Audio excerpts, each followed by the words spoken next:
पूरे भारत में करीब 1 लाख पैक्स, लैंप्स और एफएसएस हैं, जिनके 13 करोड़ किसान सदस्य हैं। पैक्स ग्रामीण भारत के आर्थिक आधार हैं। ये किसानों को क्रेडिट यानी ऋण हासिल करने में मदद मुहैया कराते हैं। ये बीज, फर्टिलाइजर और दूसरी तकनीकी जानकारियां भी उन तक पहुंचाते हैं। लेकिन फिलहाल पैक्स के सामने कई चुनौतियां हैं। अकाउंटिंग की प्रणाली का मानकीकरण नहीं हुआ है और सदस्य किसान अपने रिकॉर्ड कागजात के रूप में रखते हैं। ये स्टेट कोऑपरेटिव बैंक और डिस्ट्रिक्ट कोऑपरेटिव बैंक के साथ ऑनलाइन नहीं जुड़े हैं, जिससे गलत प्रणालियों का पता लगाना मुश्किल हो जाता है और सदस्य किसानों को भी पैक्स के जरिए ऋण प्राप्त करने में देरी का सामना करना पड़ता है। माननीय प्रधानमंत्री श्री नरेंद्र मोदी के दूरदर्शी नेतृत्व में सहकारिता मंत्रालय ने पैक्स के कंप्यूटरीकरण और उसे स्टेट कोऑपरेटिव बैंक और डिस्ट्रिक्ट कोऑपरेटिव बैंकों के माध्यम से राष्ट्रीय स्तर पर नाबार्ड के साथ जोड़ने की एक परियोजना शुरू की है। हम 65,000 पैक्स को प्रथम चरण में कंप्यूटराइज करेंगे। इसका एक अच्छा सॉफ्टवेयर भी भारत सरकार का सहकारिता विभाग बना रहा है, जिसमें सारे काम को समाहित कर दिया जाएगा। माननीय गृह और सहकारिता मंत्री श्री अमित शाह के दिशा निर्देश में 2,516 करोड़ रुपए की कुल लागत से 63,000 पैक्स कंप्यूटरीकृत किए जाएंगे। इससे गरीबों की सुविधाओं में तो बढ़ोतरी होगी ही होगी और ग्रामीण अर्थव्यवस्था को भी नई ऊर्जा और नई ताकत मिलेगी। इसमें ऊर्जा का संचार भी होगा। हर पैक्स को एक कंप्यूटर, प्रिंटर और हार्डवेयर से जुड़ी सहायता दी जाएगी। सुचारू रूप से काम करने के लिए भारत सरकार के दिशा निर्देश पर नाबार्ड ने एक सॉफ्टवेयर तैयार किया है, जो विभिन्न क्षेत्रीय भाषाओं में भी विकसित किया जाएगा और राष्ट्रीय नेटवर्क का आधार होगा।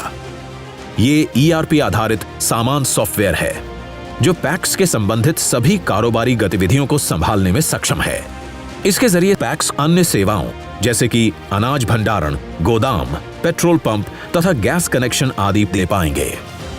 पैक्स के कंप्यूटरीकरण से सहकारी बैंकों द्वारा किसानों को दी जाने वाली 5 लाख करोड़ से अधिक की धनराशि का मानकीकरण ऑनलाइन हो जाएगा, जिससे STCB और DCCB की भागीदारी और मजबूत होगी।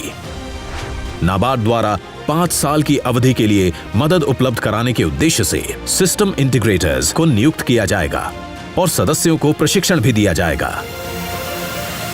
पर यह कंप्यूटरीकरण किसानों को कैसे फायदा पहुंचाएगा? इस सॉफ्टवेयर से पैक्स के कार्यकलापों में पारदर्शिता आएगी तथा डिस्ट्रिक्ट रजिस्ट्रार द्वारा ऑनलाइन ऑडिट संभव हो पाएगा। सिस्टम पेपरलेस होगा, पैक्स का खर्च घटेगा, कामकाज में कार्यकुशलता बढ़ेगी और कारोबार भी बढ़ेगा। छोटी अवधि के ऋणों की स्वीकृति की प्रक्रिया में तेजी आएगी और लेन देन की लागत भी घटेगी। किसान ऋण संबंधी सेवाओं को अपने घर से ही प्राप्त कर सकेंगे।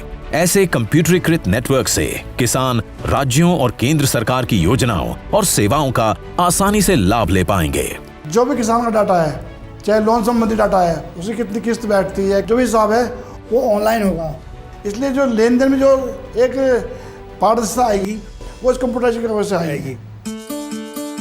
पैक्स के क्षेत्र में एक बड़ी शुरुआत हो चुकी है।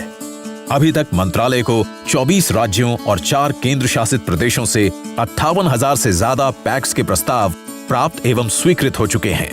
कंप्यूटरीकरण से पैक्स अभियान और मजबूत होगा और इससे सदस्य किसान को और बेहतर सेवाएं मिल पाएंगी। तो हमसे जुड़िए और इस नई शुरुआत का हिस्सा बनिए। और अधिक जानकारी के लिए नीचे दिए गए लिंक पर क्लिक करें।